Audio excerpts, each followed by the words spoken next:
5 дугаар сараас хойш бол засаглалын асуудал бол нэлээд одоо гүнзгийрсэн тий. Хоёр ч засгийн газар одоо яг энэ асуудалтай бол нүүр туллаа. За тэгээд өнгөрсөн хавраас хойш олон улсын зах зээл дээр Монголын одоо гаргасан бондууд ч юм уу тий.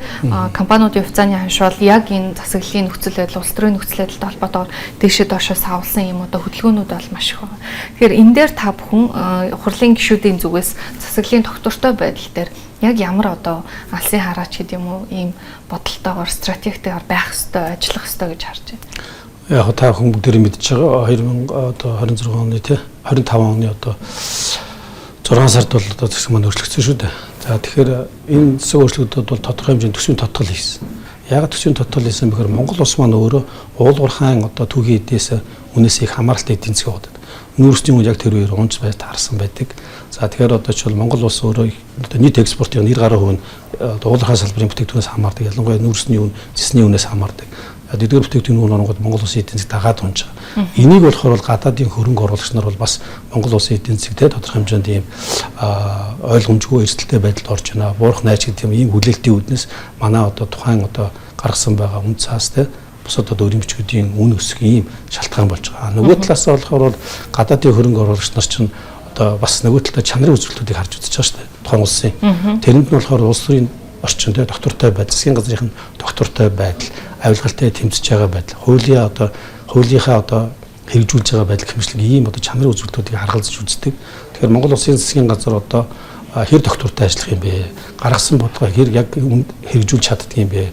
Хуулиа үнэхээр хэрэгжүүлж чаддаг юм. Иймэрхүү асуудлуудыг харгалзаж үздэг учраас бол яг энэ докторгүй байдал нь өөрөө одоо Монгол улсын зээлжих зэрэглэл тийм ээ болон одоо тэр бондын үн цэнд бүгдэнд нөлөөлж байгаа маа. Тийм учраас бол засгийн газрыг бол доктортой ажиллах шаардлагатай. Бид бол одоо Зандан читрийн засгийн газрыг бол сая одоо ингээд огцруулах 3 сарын дараа асуудал яригдлаа. Гэтэл бол одоо эн чинь засгийн газар огцруулъя гэж одоо санал гаргасан улсууд нь төрийн байгуулалтын байнгын орон дээр огцруулахгүй гэдэг дарах жишээтэй те санал өгч. Энэ одоо ингээд засгийн газараа ингээд тоглож болохгүй.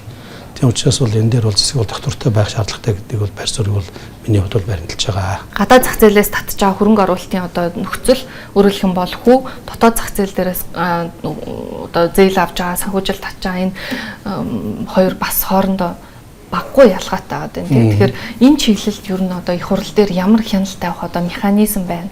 Энэ дээр яг яаж ажиллах шаардлагатай гэж харж байна. За их хурл бол мэдээж нөө Монгол банкны ерөнхийлөгчийг аль биесээр томилдог те. Хэр одоо засгийн газар Монгол банкны үйл ажиллагаа уялдаатай байна гэж харж байна. Яг ер нь одоо зөвхөн өнгөрсөн хугацаанд Монгол улсын их хурл одоо зээлийн хөв бууруулах стратегийг 10 жилийн хугацаанд 3 удаа батлаад хэрэгжүүлэх юм даалгавруудыг бүх одоо засгийн газар болон Монгол банк санхүүс бол оронд өгсөн. За би өөрөө одоо улсын их хурлын эдийн засгийн байнгын орос томилогдсон зээлийн хөв бууруулах стратегийг хэрэгжлийг хянах ажил хэсгийг харж ажилласан. За ингээ харахад бол ерөнхийдөө та хүмүүстээр байж байгаа манай Монгол улсын төсөө өнгөрсөн одоо 5 жилийн хугацаанд баг 3 дахин томорсон. Энэ 3 дахин томорсон хэмжээгээр чинь болохоор бол эдийн засгаас гадагшаа гарч байгаа мөнгөний хэмжээ нэмэгдэж байгаа. Худалдаа авалт нэмэгдэнэ. Энэ нь болохоор бол өргүүлээд төгрөгийн ханшин нөлөөлдөг, инфляц нөлөөлдөг ийм байдал их байгаад байгаа. Гэтэл Монгол банк болон яг одоо засгийн газрын тэлэх бодлого барьж байгаа үед нь Монгол банк бол мөнгөний хатуу бодлого оруулаад зээлийн хүүгээ ялчгүй бодлого хүүгээ өндөр барих шиг хатууруулж өндөр байлгах ийм шаардлага үүсчдэг. Ингээд эргээд болохоор бол нөгөө нэг зээлийн хөө өндөр байгаад нөлөөлчдөг. Гэтэл Монгол улс болохоор бол дундаж орлоготой иргэдийг дэмжиж гээд байдаг. Гэтэл дундаж орлоготой иргэдийг дэмжих чинь хамгийн гол асуудал юу нөхөр тэр тухайн улсууд тодорхой хэмжээний бизнес эрхлээд ашигтай ажиллаад хоримтлал бий болох хэрэгтэй байдаг. Гэтэл ийм өндөр хүүтэй жилийн 20-24 хүүтэй зээл авч байгаа улсууд бол хоримтлал үүсэх нөхцөл байдал үүсэхгүй байгаа даа. Тийм үү? Нөгөө талдаа болохоор ер нь хоримтлал байхгүй байгаа учраас Монголын банкуд болохоор бол нийт их усрын 30% гадаадын хөрөнгө оруулагчдаас зээлээр авч. Зээлээр авч. Жилийн одоо 7-9% үүтэй. Сүүлийн 1 жилийн хугацаанд бол Америкийн төв банкны үндэсний одоо хүү бол одоо ерөнхийдөө нэг 5 орчим хувь байж байгаа 4.75-аас 0.5% буурчлаа шүү дээ. Гадаад зах зээл дээр буураад байдаг. Гэтэл Монгол улсын докторгүй засгийн газрын докторгүй байх юм уу энэ улс төрийн докторгүй байдал чи өөрөө Монгол улсын нөгөө нэг эрсдлийн одоо нэмэгдүүлж хүмүүнд нөлөөлөд байдаг байхгүй. Тийм учраас эргээд Монголын одоо гадаад зах зээлээс татж байгаа зээлийн хүнд бол нөлөөлж байгаа. Нөгөө талдаа нэгэнт одоо Монгол улс маань өөрөө дотооддоо их усүрийн дутагдaltaй байгаа учраас нөгөө хадгаламж татах тийм ээ одоо банк санхүүгийн байгууллагууд ихтгэлцэл татах гэдэг энэ өрсөлдөөн ч өөрөө бас эргүүлээд одоо нөгөө хадгаламжийн хөвөг өсгдөг энэ эргүүлээд зээлийн хүүд нөлөөлдөг ийм байдалд бол авчиад байгаа. За нөгөө талдаа бас нэг анхаарах асуудал бол инфляц байгаа. Монгол улс бол одоо сая сүүлийн инфляцийн хуваар бол 9% гарлаа шүү дээ. Гэтэл манай нийт инфляцийн маань одоо 25% нь болохоор импортын бараа бүтээгдэхүүнтэй холбоотой байгаа гэдэг. Үлдсэн 75% нь бол Монгол улсын дотооддоо өөрөө зохион байгуулалт бодлогоор хөгжүүлэх боломж төсөлөөс хамаарат байгаа. Өөрөөр хэлбэл одоо нийт инфляцийн 25% нь төрийн зохицуулалттай бараа үйлчлэгээ буюу одоо бидний яриад байгаа нэг цахилгаан эрчим хүчний үн байна, дулааны үн байна те.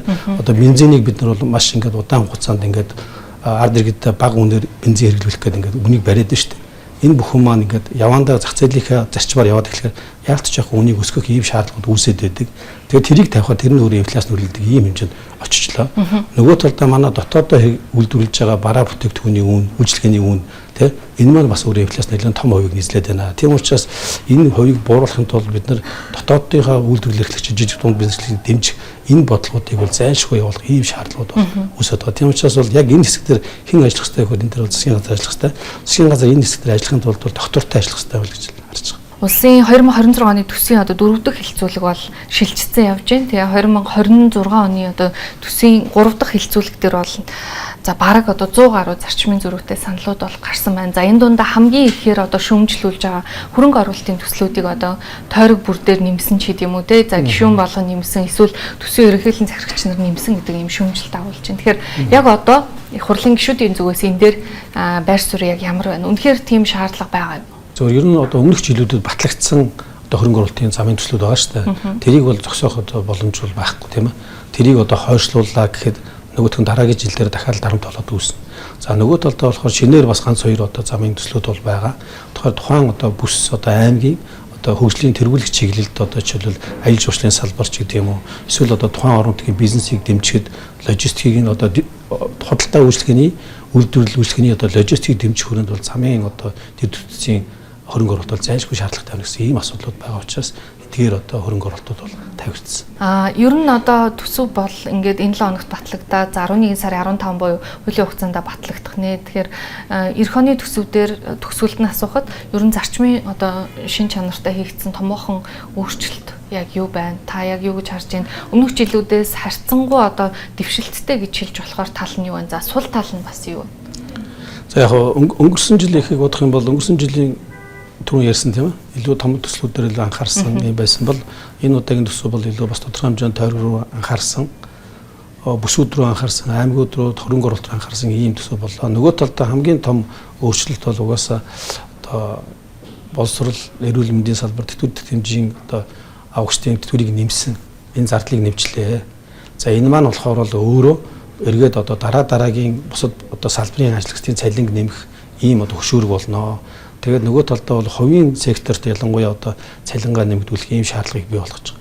Энэ нь болохоор хувийн сектор бол тодорхой хэмжээний ашигыг бууруулах тийм эсвэл одоо бараа бүтээгдэхүүн үйлчлэгийг нэмэх ийм одоо хэмжээнд бол тодорхой хэмжээнд авчна. Энэ нэргээд нөгөө инфляц гэдэг зүйл дээр очиод нөлөөлнө. Тэгэхээр бол одоо дунд хугацаанд бол зээлийн хөө буурах одоо орчныг бий болохгүй байна гэдгээр бол одоо яалтчихгүй сул талтай. Нөгөө талдаа бол одоо боловсрол эрүүл мэндийн байгууллагуудын зүгээс тавьж байгаа үйлдвэрлэлийн нөлөөс ингээд тавиад салиун сэнэглүүлэх энэ шаардлага өрөөнд бол цалин нэмлээ шүү дээ тийм ээ. Төсөв өргөн барьсанаас хойш гэдэг утгаараа бол ер нь бол бас тийм одоо төсөв боллоо. Өөрөөр хэлбэл инфляц дараагийн салбаруудын цалин нэмэх ингээд хувийн секторын бараа үйлчлэгийг нэмээд ингээд инфляц руу ийм хэмжээний төсөв болчлоо гэж би харж байгаа.